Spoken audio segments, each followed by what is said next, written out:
ഇവരെ രാഷ്ട്രീയ ലാഭത്തിന് വേണ്ടി അല്ലെ രാഷ്ട്രീയ മുതലെടുപ്പുകൾ നടത്തും. അങ്ങനെ നടത്തുന്ന മുതലെടുപ്പുകളുടെ കൂട്ടത്തിൽ നമുക്ക് ഇതിനെ കൂട്ടാൻ സാധിക്കുകയുള്ളൂ. വോട്ട് ചോരി എന്ന് പറഞ്ഞുകൊണ്ട് വലിയ പ്രഹസനം കാണിച്ച രാഹുൽ ഗാന്ധി ഇന്നെന്താ ഒന്നും മിണ്ടാത്തത്?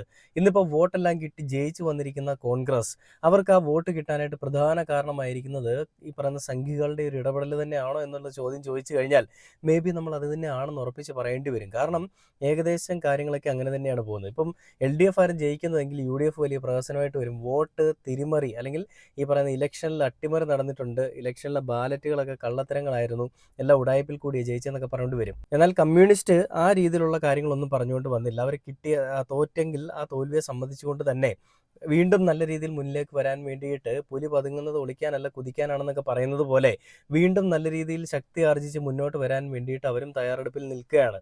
അപ്പോൾ ഇനിയുള്ള 5 വർഷം എന്താണ് LDF അല്ലെ UDF ഇവിടെ കാണിച്ചു വെക്കുന്നതെന്നും അതിന് മറുപടിയായിട്ട് LDF എന്താണ് കൊടുക്കുന്നതെന്നും ഒക്കെ നമുക്ക് കാണാൻ സാധിക്കും അല്ലേ? അപ്പോൾ